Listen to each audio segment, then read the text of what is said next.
The camera was always there. Every birthday, every milestone, every breakdown. My entire childhood exists in perfectly edited 15-minute segments, time-stamped forever in the digital universe. My name is Nadia Patel, and for the first 18 years of my life, I wasn't just a daughter, I was content. The earliest memory I have isn't actually mine. It's a video with 3 million views called Baby's First Steps. I've watched it so many times, trying to reclaim what should have been a private family moment. In it, my mother's voice coos from behind the camera. "Come to mommy, Nadia. You can do it." My father kneels a few feet away, arms outstretched, iPhone in one hand, already recording a second angle. I toddle forward, fall, get up, and finally make it to him. The comment section is filled with strangers debating whether my uncertain steps were authentic, or if Dad had already trained me to walk before filming the first time. Before we jump back in, tell us where you're tuning in from, and if this story touches you, make sure you're subscribed, because tomorrow I've saved something extra special for you. The Patel Family Adventures launched when I was just 6 months old. By the time I started kindergarten, we had over 1 million subscribers. By middle school, we had 5 million. People recognized me at the grocery store, at the mall, at school. They knew about my first period. Yes, my mother filmed a special mother-daughter talk that got 8 million views. They knew about my first crush. My parents surprised me by inviting him over and filming my reaction. I didn't speak to them for a week. They knew about the time I failed math in 7th grade. The video was titled "Dealing with Disappointment" and featured my tear-streaked face on the thumbnail. "It's for the family," my parents would say whenever I complained. "This channel pays for your clothes, your food, your education." Later, when I was older, they'd remind me, "Think of all the opportunities you've had because of the channel. Think of all the amazing experiences." The amazing experiences were always filmed. Family vacations to exotic destinations had call times and shot lists. Christmas mornings required multiple takes because my genuine reaction to a gift wasn't energetic enough for the audience. Even my 16th birthday party was meticulously planned for maximum viewer engagement, with carefully selected friends who had signed appearance releases, and a surprise that I had to rehearse being surprised by. I should clarify something important. My parents weren't monsters. They truly believed they were doing something positive. Creating content was my dad's dream after being laid off from his tech job when I was a baby. Mom was a former theater kid who never made it professionally, but found a spotlight in family vlogging. They started with innocent day-in-the-life videos that gradually morphed into more produced, more invasive content, as the algorithm rewarded our family's most intimate moments with views and revenue. Authenticity sells, Dad would coach me, before filming. Just be yourself, but maybe a bit more enthusiastic. By 14, I had perfected a version of myself that the audience loved. Bubbly, slightly awkward, perpetually positive Nadia. I knew how to hit the right facial expressions, how to make my voice crack at just the right moment during emotional scenes. I learned that vulnerability was currency in the attention economy. The breaking point came during my sophomore year of high school. I had been secretly dating a boy named Kai for 3 months, the first real thing in my life that wasn't broadcast to millions. We would meet in the one blind spot of the school security cameras, pass notes instead of texts that could be discovered. Kai was my haven, my single authentic relationship, until my mother accidentally found one of those notes in my jacket pocket. The video went up the next day. Our daughter's secret boyfriend revealed. The thumbnail showed my horrified face, as my parents confronted me on camera. They had invited Kai to our house under false pretenses. The video documented his confusion, my humiliation, and my parents' performative concern about me hiding things from the family. It got 12 million views in the first week. Kai never spoke to me again. And something inside me, the last shred of trust I had in my parents, shattered completely. That night, I locked myself in the bathroom, the only room in our house without cameras, and stared at myself in the mirror. The face looking back at me was a stranger's. I didn't know where performance Nadia ended and real Nadia began. I wasn't sure the latter existed anymore. Preparing and narrating this story took us a lot of time, so if you are enjoying it, subscribe to our channel. It means a lot to us. Now back to the story. What my parents didn't know was that I had been planning my escape for years. Every birthday check from grandparents, every small modeling gig I did separately from the family channel, every cent of the allowance my parents gave me from the channel revenue, I saved it all. By 17, I had nearly $24,000 hidden in a separate bank account they knew nothing about. I also had screenshots. Years of them.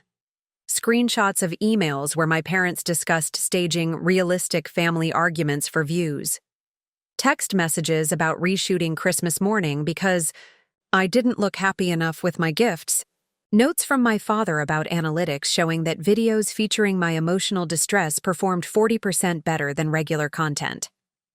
The summer before my senior year, I met with a lawyer who specialized in child entertainment law. He confirmed what I had suspected. Despite laws meant to protect child performers, the regulations around family vlogging existed in a gray area. In many states, there were no requirements for parents to set aside earnings for children featured in social media content. There were no limits on working hours for kids in their own homes. There was no oversight on the appropriate nature of content featuring minors. But, the lawyer said, leaning forward, things are changing. There are new bills being proposed, and with evidence of exploitation, we might have a case. I thought about it for weeks. Taking legal action against my own parents felt extreme, but what was the alternative? Remaining trapped in a life where my most painful moments were monetized? Where my privacy was a commodity to be traded for views? You can wait until you're 18, the lawyer had advised. You'll have more options then, but in the meantime, document everything. So I did. I wore a small voice recorder whenever my parents discussed video strategies involving me. I saved every email, every text message, every scribbled production note. I created a separate hard drive with copies of videos they had deleted after backlash, ones where my discomfort was too obvious even for their most dedicated fans. What I didn't expect was that my meticulous documentation would become unnecessary, thanks to my mother's carelessness. 3 months before my 18th birthday, she accidentally uploaded an unedited video to the channel. It was supposed to be a touching mother-daughter conversation about my college plans.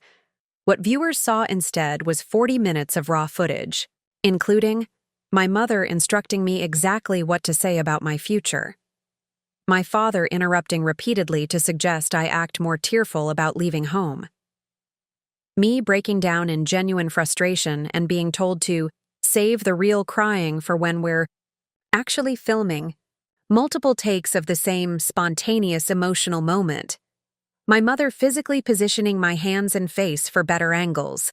The video was online for only 23 minutes before they noticed and deleted it, but it was too late. Clips had already been downloaded and were circulating on Twitter, TikTok, and YouTube commentary channels. Suddenly, the family who had built their brand on authenticity was exposed as anything but. The backlash was swift and merciless. Sponsors pulled out overnight. The comment sections of all our videos filled with outrage. Other family vloggers distanced themselves from us, making tearful videos about how they never knew and always prioritized their children's well-being. Former fans made compilation videos highlighting moments where I had looked uncomfortable or distressed over the years. Moments they had previously interpreted as teenage awkwardness, but now recognized as genuine resistance. My parents were in crisis mode. They made an apology video, which they asked me to appear in. I refused. They announced a break from content creation to focus on our family. They hired a crisis PR firm. Behind closed doors, they swung between rage at the situation and desperate attempts to convince me that we could recover from this, rebrand, come back stronger. What they didn't know was that I had already been accepted to a university 3,000 miles away. That I had already arranged for a small apartment off campus, paid for with my secret savings. That in exactly 2 months and 4 days, on my 18th birthday, I planned to walk out the door and never look back. But the universe had other plans. A week after the scandal broke, as my parents were still strategizing their comeback, I received an email from a producer at a major news network. They wanted to interview me, just me, about my experience growing up on camera. They promised complete editorial control, a platform to tell my story my way. It was tempting. So tempting. But I hesitated, recognizing the irony. Would sharing my story about having my privacy violated just be another form of exposure? Would I be doing exactly what my parents had done, turning my personal life into content for public consumption? I sat in my bedroom, a space that had been filmed from every angle for content ranging from teen bedroom makeover to daughter's emotional reaction to college acceptance.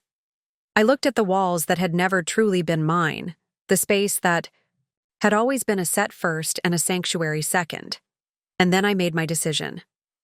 The offer from the news network sat in my inbox for 3 days while chaos swirled around me.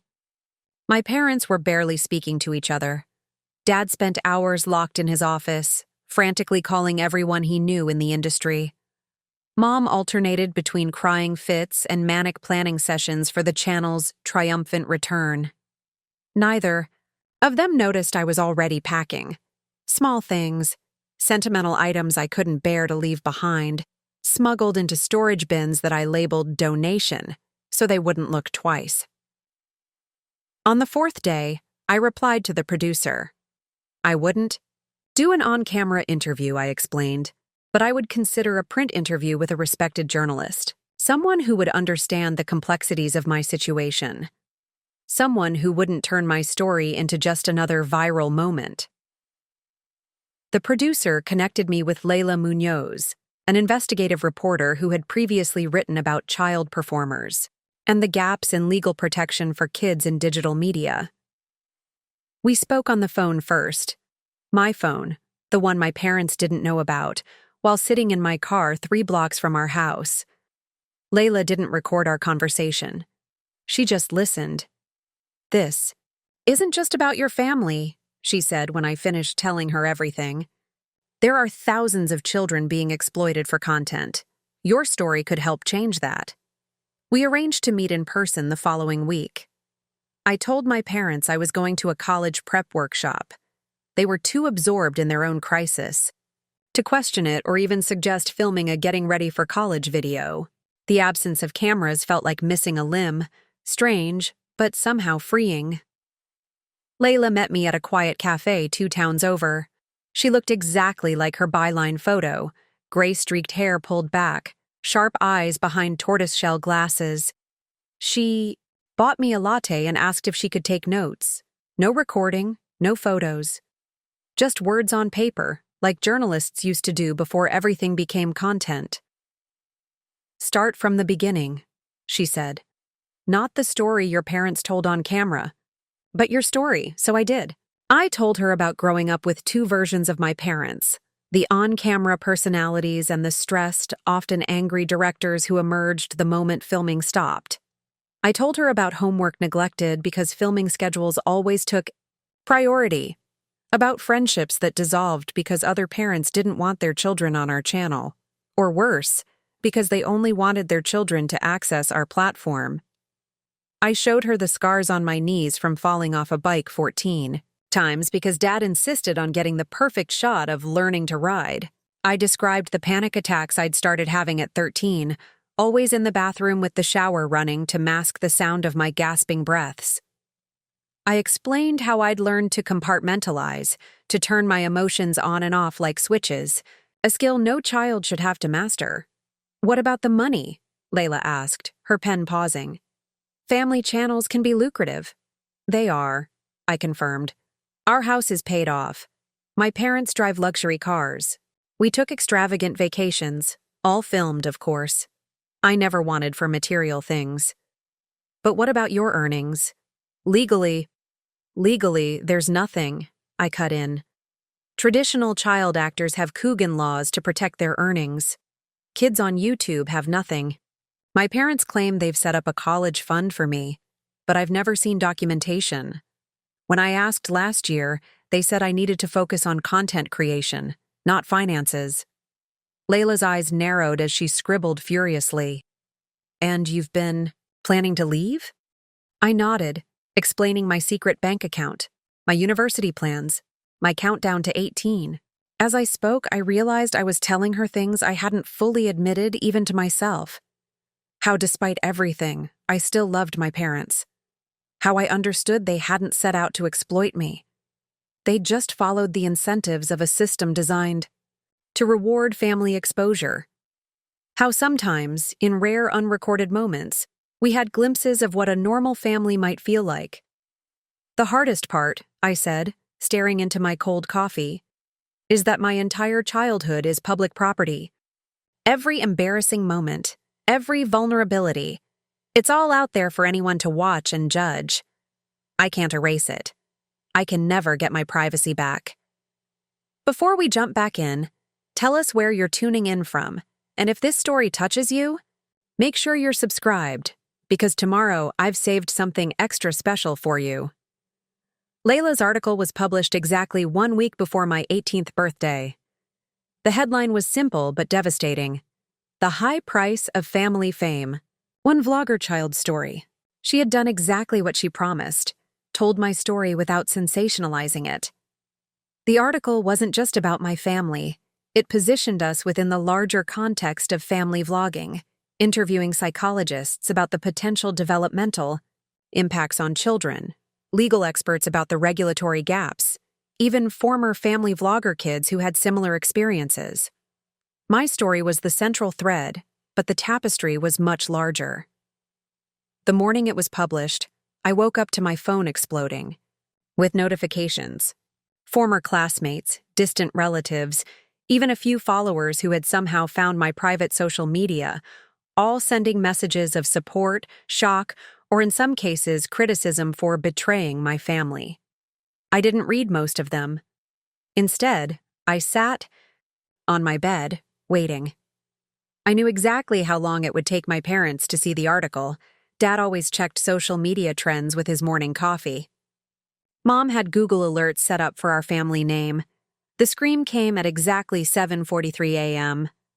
My mother, from downstairs, a sound of pure rage and betrayal that sent birds scattering from the trees outside my window. Heavy footsteps pounded up the stairs. I took a deep breath, squared my shoulders, and stood to face what was coming. My bedroom door flew open so hard it bounced against the wall. Both my parents stood in the doorway, Mom clutching her phone with white knuckles, Dad's face a dangerous shade of purple. "What have you done?" Mom's voice trembled. I stayed calm. "Told the truth." "You've destroyed us," Dad said, his voice eerily quiet. "Everything we built, everything we gave you." "Everything you took from me," I corrected him. "My childhood, my privacy, my autonomy." Mom stepped forward, waving her phone. "This article makes us sound like monsters. Like we abused you. Didn't you?" The words came out softly, but they hit like a physical blow. Both my parents recoiled. "We gave you a life most kids would dream of." Dad shouted, recovering. "Vacations, opportunities, fame." I never asked for fame. I asked for privacy. Hundreds of times. Remember when I begged you not to post about my first period? Or when I cried for hours after you surprised me with that camera crew on my first date? That content performed exceptionally well, Dad countered, as if view counts justified everything. "That's exactly the problem," I said. "I wasn't your daughter. I was your content." Mom collapsed onto my bed, suddenly, deflated. "What happens now? The brand is ruined. Our sponsors are already pulling out." It was revealing that her first concern was the brand, not our relationship, not the damage done over years of exploitation. "What happens now?" I said, reaching under my bed and pulling out the suitcase I'd secretly packed, "is that I'm leaving. Today. Not in a week. Now." Dad stepped forward, blocking the door. "You're not 18 yet. You're not going anywhere." I smiled then, a real smile, not the practiced one I'd perfected for thumbnails. "Actually, I am. Because if I don't walk out that door in the next 5 minutes, my lawyer will release the full documentation package I've compiled over the past 3 years. Every email about staging my emotional breakdowns for views. Every text about reshooting. Christmas because I didn't look grateful enough. Every contract you signed on my behalf without explaining the terms. The blood drained from both their faces. Their faces. You wouldn't," Mom whispered. "I didn't want to," I admitted. "That's why I did the article instead. I wanted to explain the harm without destroying you completely. The article is measured. My documentation isn't." Dad's shoulders sagged. He stepped. "Aside? Where will you go?" Mom asked, her voice small. "Somewhere you can't film me." Preparing and narrating this story took us a lot of time, so if you are enjoying it, subscribe to our channel. It means a lot to us. Now back to the story. The first night of freedom, I stayed in a hotel under a fake name, one of many precautions Layla had suggested. I turned off all my devices except for a new phone with a number known only to 3 people: Layla, my lawyer, and my grandmother, who had always been quietly disapproving of my parents' channel. The silence of the hotel room was disorienting. No lights, no cameras, no parents directing my every move. I kept catching myself performing simple actions, brushing my teeth, reading a book, as if someone were watching. I'd pause, then remind myself, no one is recording this. No one will see this. This moment is mine alone. I slept for 14 hours straight. The next morning, my lawyer called. The article had accelerated everything. A state senator had reached out, wanting to discuss potential legislation to protect children in social media content. 3 other former Family Channel kids had come forward with their own stories. A class action lawsuit was being discussed. "This is bigger than just your family now," he said. And it was.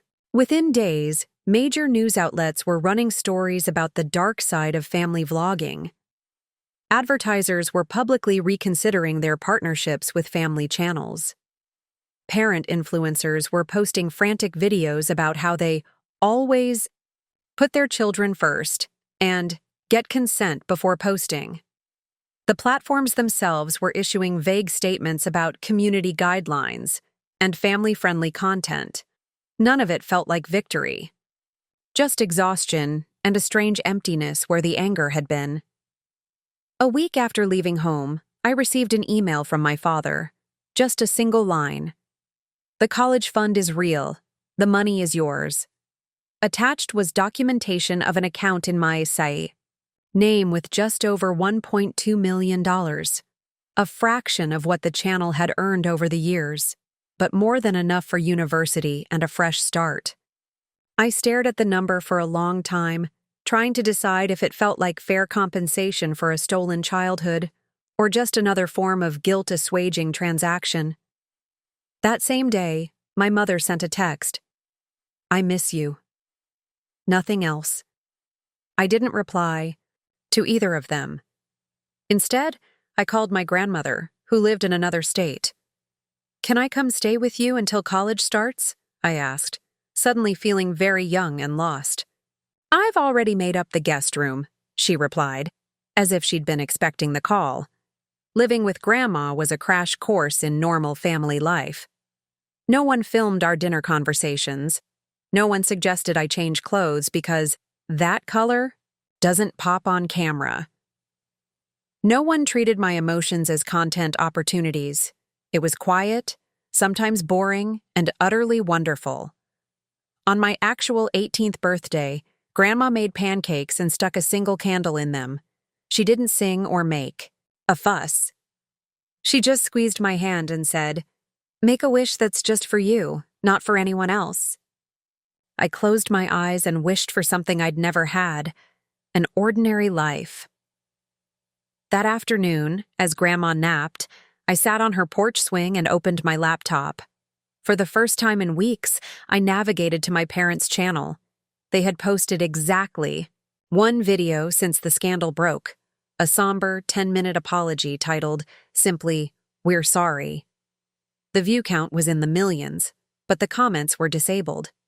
I hesitated, then clicked play. My parents looked older than I remembered. Tired. No ring lights, no perfect backdrop, no script. Just two people sitting at our kitchen table, looking directly into the camera. "We made mistakes," my father began. "Terrible mistakes," my mother added, her voice breaking. They took turns speaking, acknowledging how they had prioritized content over my well-being, how they had gotten caught up in the validation of views and comments, how they had failed in their most important job, being parents first, content creators second, or preferably not at all. "To our daughter," Dad said, looking straight into the camera, "if you're watching this, we're sorry. We love you. We want to make this right, whatever that looks like for you." "Even if it means never filming again," Mom added, tears streaming down her face. The video ended with them announcing an indefinite hiatus from all social media. "Some things," Dad concluded, "are more important than followers." I closed my laptop without commenting. Their apology felt sincere, but words were easy. Our entire channel had been built on convincing performances. I needed time and actions, not just words, before I could decide if reconciliation was possible. As the summer progressed, I prepared for university while watching from a distance as the conversation around family vlogging transformed. Senator Layla had mentioned introduced a Child Social Media Protection Act that would mandate earnings be set aside for children featured in monetized content. Major platforms announced new policies regarding minors in content. Former Family Channel kids were speaking out, finding each other, forming support networks. Change was happening, and somehow, without intending to, I had helped start it. 2. Weeks before I was set to leave for university, I received a package from my parents. Inside was a hard drive and a letter. The hard drive, the letter explained, contained every piece of raw footage they had ever filmed of me, over 200 terabytes of my childhood, unedited, unfiltered. "This belongs to you," they wrote. "All of it. Do with it what you want. Delete it. Keep it. It's yours to control now." The letter went on to say they had removed all videos featuring me from all platforms. They had declined all interview requests and sponsorship offers related to our family. They were seeing a therapist, separately and together. They had donated the majority of the channel's earnings to organizations advocating for child rights in digital spaces.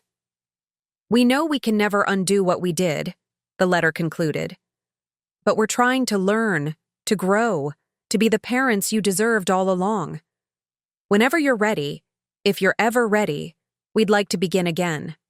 Not for the camera, just for us." I set the letter aside and looked out at my grandmother's garden, where bees moved lazily between late summer blooms. No one was filming this moment. No one was crafting it into content, optimizing it for engagement, packaging it for strangers, consumption. It was just life, unfolding naturally, privately. Mine to experience without performing. I took out my phone and began to type a response. Not forgiveness, not yet, but perhaps a first step toward something new. University was both harder and easier than I expected.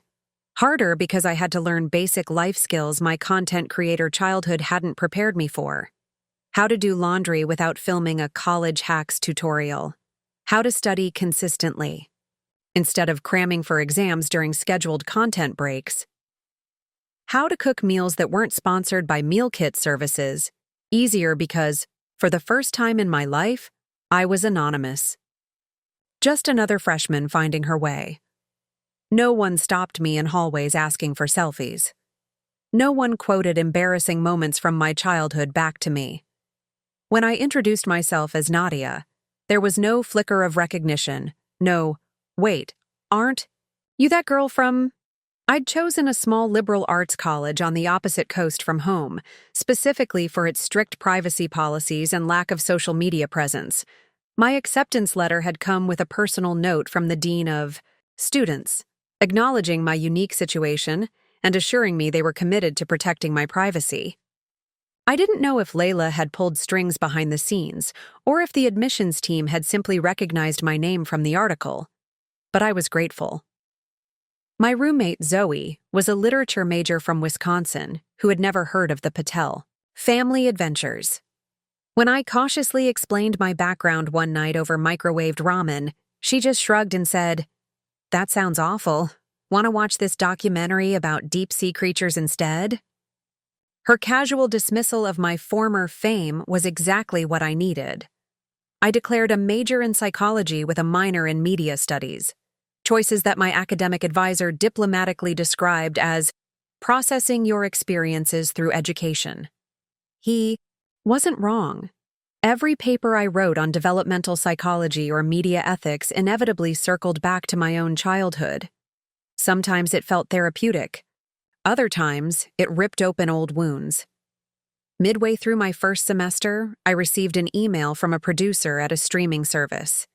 They wanted to make a documentary about family vlogging, focusing on the children's perspective. They'd pay well. They promised creative control. They said my story could help change laws to protect other kids. I declined. 2 weeks later, a different production company reached out with a similar offer. Then another, and another. Everyone wanted the real story behind the story of my infamous exit from the Patel family adventures. Book agents contacted me about memoir deals. Podcasts requested interviews. Talk shows sent gift baskets with interview requests hidden among the snacks. I declined them all. The irony wasn't lost on me. My newfound privacy was marketable precisely because I refused to sell it. The more I said no, the more valuable my story became. Before we jump back in, tell us where you're tuning in from, and if this story touches you, make sure you're subscribed, because tomorrow I've saved something extra special for you. Communication. With my parents remained minimal that first year. An occasional text, a birthday card, a care package during finals that I appreciated but didn't acknowledge. I wasn't ready. Every time I considered calling, I'd have a nightmare about cameras following me around campus, about my father directing my college experience from behind a viewfinder. My therapist, yes, I finally had a real one, not a family counselor who doubled as a content consultant, said I needed to process my anger before reconciliation was possible. So I processed. I journaled. I joined a support group for former child performers. I screamed into pillows. I ran until my lungs burned. I allowed myself to feel the full weight of what had been taken from me. Somewhere in that process, I reconnected with a few former YouTube kids whose parents had run similar channels. We formed our own private support network, sharing stories no one else could possibly understand. Like how weird it felt to do something fun without documenting it. Or the strange emptiness of not having thousands of strangers validating your daily activities. Or the persistent fear that someone was filming you without your knowledge. I still wave at empty corners sometimes, admitted Jaden, whose family cooking channel had featured him from ages 3 to 16. I keep thinking there's a camera there. I can't cry unless I'm alone in the shower, shared Parker, whose parents had run a family prank channel. It feels wrong somehow, like I'm wasting good content. We laughed about these things because it was better than crying. We understood each other in ways even our therapists couldn't fully grasp. During spring break of my sophomore year, instead of joining the typical college beach migrations, I flew to Washington, D.C. to testify before a congressional committee considering comprehensive legislation on children in digital media.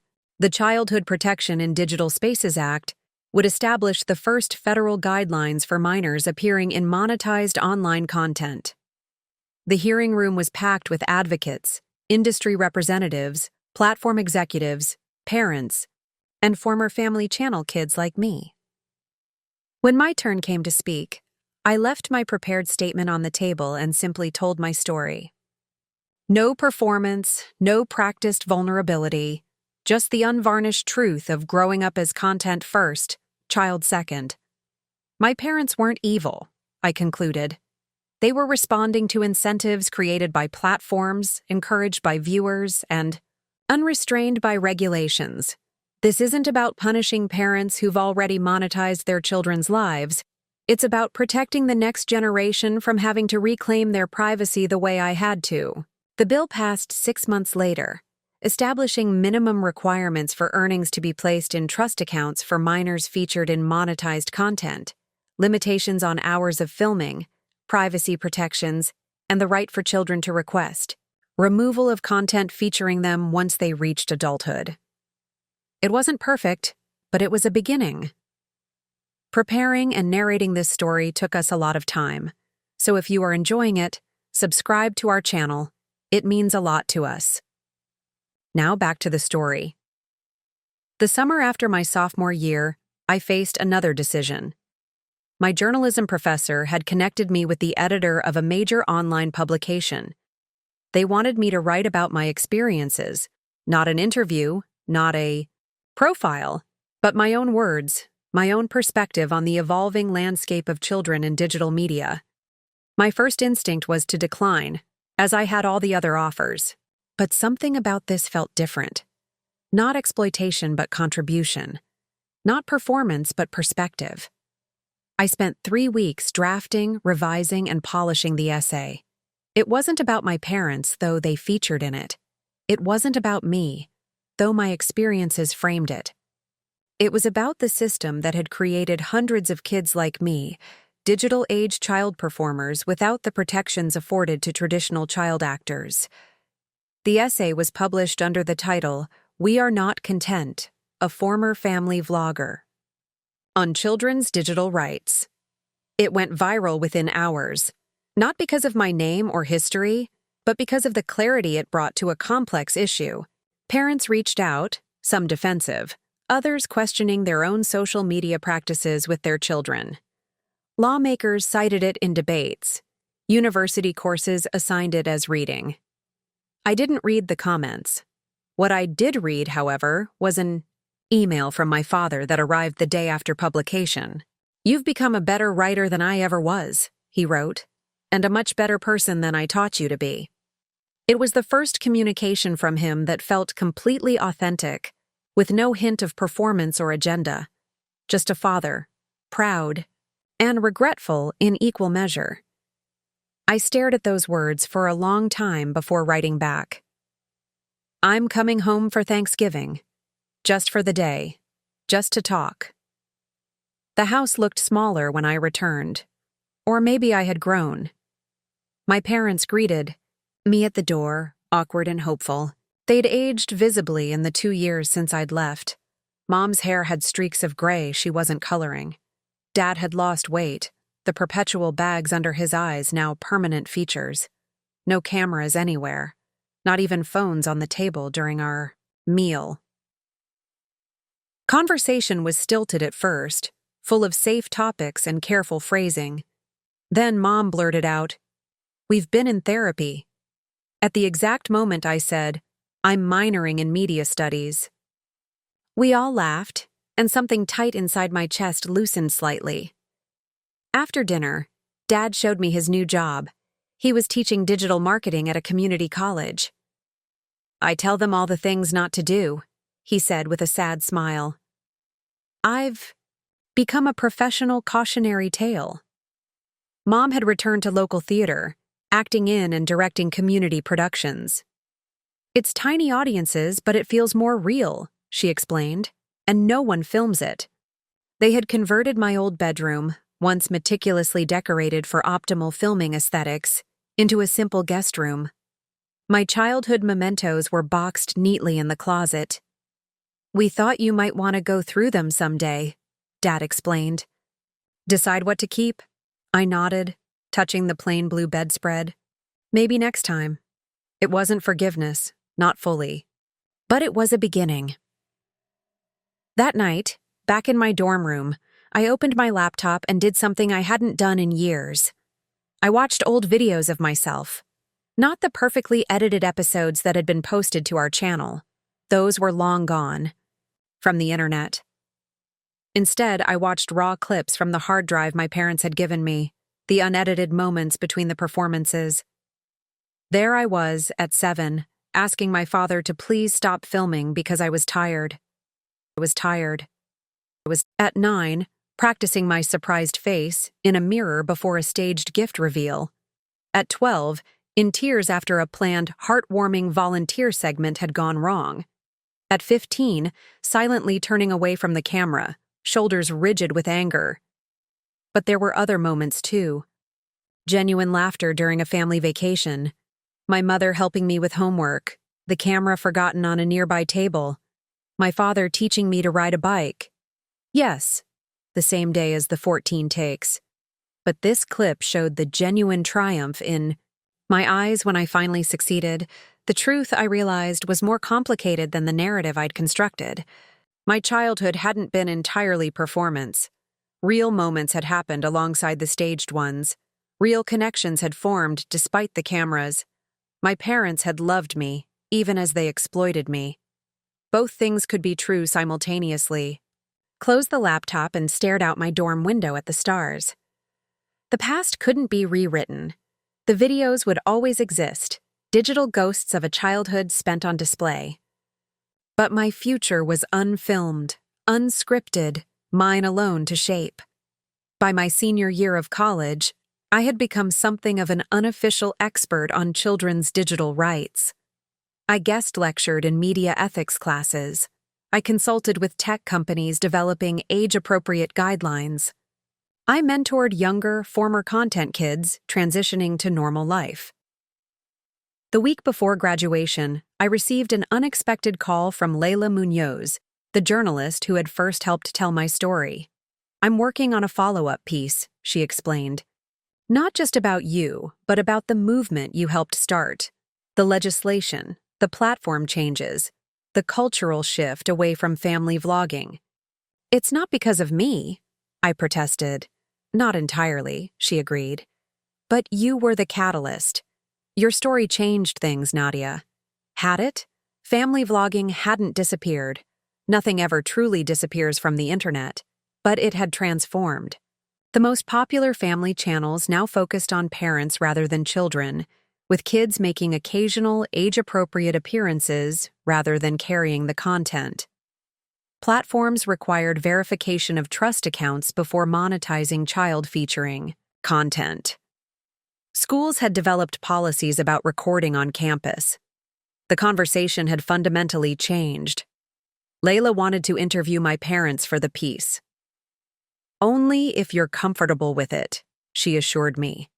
"This is still your story." I thought about it for a day before agreeing. "But I want to be there," I stipulated. "Not on camera, just present." The interview took place in my parents' living room, the same space where hundreds of videos had once been filmed. Now it was just a living room, slightly worn, casually arranged. No ring lights or microphones or marks on the floor showing everyone where to stand. My parents answered Layla's questions honestly, painfully. They acknowledged mistakes I hadn't even realized they understood. They spoke about their own journey of recognizing the harm they'd caused, not just to me, but to a generation of children whose parents had followed their example. "If we could go back and undo it all, we would," my mother said, her voice catching. "But we can't," my father added. "All we can do is try to help other families avoid our mistakes." After the interview, when Layla had packed up her recorder and left, the three of us sat in silence. Not the tense silence of my Thanksgiving visit, but something softer, more contemplative. Are you happy? I finally asked them. With your new life? They exchanged a look I couldn't quite interpret. It's quieter, Dad said carefully. Sometimes I miss the excitement, the validation. But mostly, yes. It's more real now. We miss you, Mom added simply. I nodded, not trusting myself to speak. And you? Dad asked. Are you happy, Nadia? Was I? I had privacy. I had purpose. I had friends who knew the real me, not the performed version. I was weeks away from a college degree earned entirely on my own merits. I had helped change laws that would protect children for generations. I'm getting there, I answered truthfully. The next day, I did something I'd been considering for months. I created a new social media account, not a vlogging channel or anything, monetized. Just a simple professional profile where I could share articles on digital ethics, connect with advocates, and contribute to the ongoing conversation about children's rights in digital spaces. My first post was a simple introduction. My name is Nadia Patel. For 18 years, my life was content. Now, I create content with purpose. I hesitated over the biography section. Who was I now? Former family vlogger, child advocate, psychology student? All of those labels felt like they defined me by my past or by external roles. Finally, I wrote, simply, reclaiming my narrative, one unfilmed moment at a time. I graduated with honors and accepted a position with a nonprofit focused on children's digital rights. My parents attended the ceremony, sitting quietly in the back row. They didn't take photos during the event, but afterward they asked if we could take one family picture. Just one. Just for us. I agreed, and as we posed, awkwardly at first, then more naturally, I realized something important. I was smiling a real smile, not the camera-ready one I'd perfected by age 3. It felt unfamiliar on my face, genuine, and slightly lopsided. That night, as I packed up my dorm room for the last time, I found myself thinking about all the children still growing up on camera. The ones whose parents were still chasing views and sponsorships. The ones who didn't yet have the words to express their discomfort. The ones who, like me, might someday have to reclaim their right to privacy, to authenticity, to simply being rather than performing. My work wasn't finished. In many ways, it was just beginning. I picked up my phone and called my parents. I've been thinking, I said when my father answered. What if we did one last video together? Silence on the line. Then cautiously, what kind of video? An honest, fun, I replied. About what happened. About what we've learned. About how families can navigate digital presence ethically. Not for views or money, but because we have a unique perspective that might help others. More silence. Then my mother's voice. She must have been listening on another extension. Are you sure, Nadia? After everything? Was I sure? No. But I was ready to face the camera on my own terms, to use my voice not as content, but as advocacy, to transform my family's story from cautionary tale to constructive guidance. One video, I said firmly. Complete creative control. No sponsorships. And we donate any revenue to children's advocacy groups. Okay, my father said, his voice thick with emotion. One video. Your way. We filmed it 2 weeks later, not in their living room or any space associated with our former channel, but in a neutral studio with a simple backdrop. No fancy lighting, no scripted reactions, no polished performances. Just 3 people having an honest conversation about mistakes, consequences, forgiveness, and change. I looked directly into the camera, addressing the audience watching from their phones and computers. If you're a child whose life is being documented online without your meaningful consent, know this. Your feelings are valid. Your discomfort matters. Your privacy is a right, not a privilege, and someday when you're ready, your story will be yours to tell, or not tell, as you choose. We posted the video on a new channel created solely for this purpose. No flashy graphics, no merchandise links, no call to smash that subscribe button.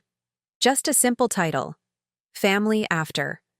It wasn't about rebuilding our brand or relaunching our presence or any of the things the old us would have prioritized.